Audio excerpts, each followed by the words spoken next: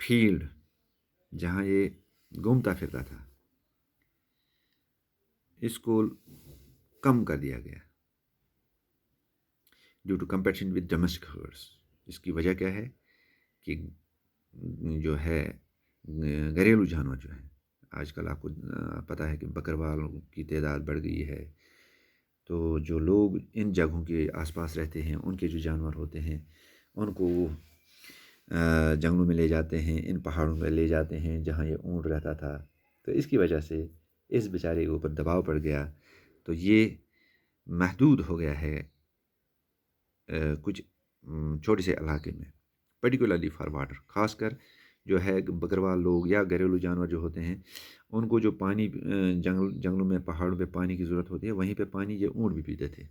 اب جب وہاں پہ انسانوں کا آنا جانا ہوا، ڈومیسٹک ہرڈز کا آنا جانا ہوا، تو اس بیچارے کو محدود رہنا پڑتا ہے کسی خاص مقام پر. اس وجہ سے اس بیچارے کے اوپر مختلف قسم کے دباؤ بڑھ گئے ہیں. تو موسیٰ علی کہتا ہے the population of Bactrian camel is also declining کر رہی ہے. تو اس کی جو تعداد ہے بیکٹیرین کیمل کی جو تعداد ہے آج کے دور میں بالکل کم ہوتی جا رہی ہے، declining. The Bactrian camel is found only in Mongolia. تو بیکٹیرین کیمل کہاں پہ پایا جاتا تھا؟ صرف منگولیا، چائنا اور لداخ نوبرا میں. And the number of wild Bactrian camel is few thousands worldwide. تو یہ کچھ ہزار ان کی تعداد ہے پورے دنیا میں بیکٹیرین کیمل کی. However, the encouraging thing، اب حوصلہ افزا بات یہ ہے، encouraging thing means جو حوصلہ افزا بات جس سے انسان کو تھوڑی سی خوشی ہو جاتی ہے، وہ کیا ہے کہ نوبرا میں اٹ از انکریزنگ نمبر.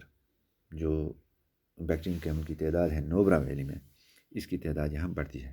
یہ ایک حوصلہ افزا بات ہے اس اونٹ کے متعلق. تو بچوں انشاءاللہ اس کے آگے ہم کل پڑھیں گے. Okay, thank you.